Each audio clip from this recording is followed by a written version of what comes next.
नमस्कार, मी मिलिंद कांबळे. मी रात्री घरी जात असताना अंबाडी वज्रेश्वरीकडे एक अपघातग्रस्त स्टीलचा 40 ते 45 फुटाचा ट्रेलर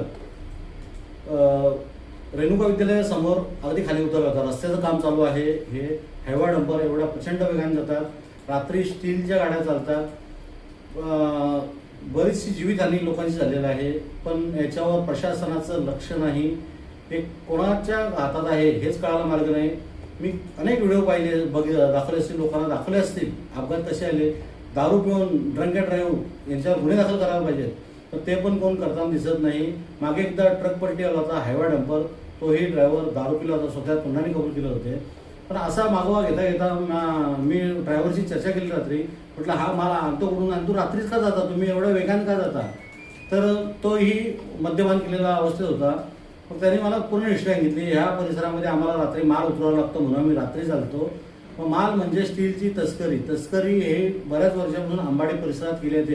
कोण करते, काय करते हे सगळ्यांना माहीत आहे. माझा विषय तस्कराबद्दल नाही, पण तस्करी केली जाते आणि त्या तस्कराच्या ह्याच्यामुळे रात्री हे गाड्या चालतात. रात्री जवळजवळ स्टीलच्या गाड्या चालतात. मला पोलीस प्रशासनाला हीच विनंती करायची आहे, जे स्टील चोर आहेत, जे स्टील तस्करी करतात, त्यांच्यावर तुम्ही बंधनं टाका. ते बंद करून टाका पूर्ण. किंवा याच्या पलीकडे मी भिवंडी ठाणे SP ग्रामीणचे त्यांच्याकडनं पेपरचा फलक पूर्ण घेणार आहे. अन्य मला सर्व माहिती आहे, मी सर्व माहिती काढलेली आहे.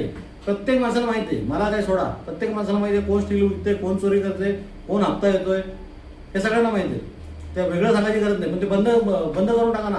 नॉर्मली एखादा गुटखा विकत असलेला पोलीस धाड भरून बंद करतात. दारू विकत असले आमची आदिवासी महिला, तर तिला बंद करतात. अनधिकृत दारू. एवढे मोठे व्यवसाय हप्ते घेऊन कसे चालतात, ह्याच्यावर कोणाला लक्ष नाही का. ते पहिल्यांदा बंद करा.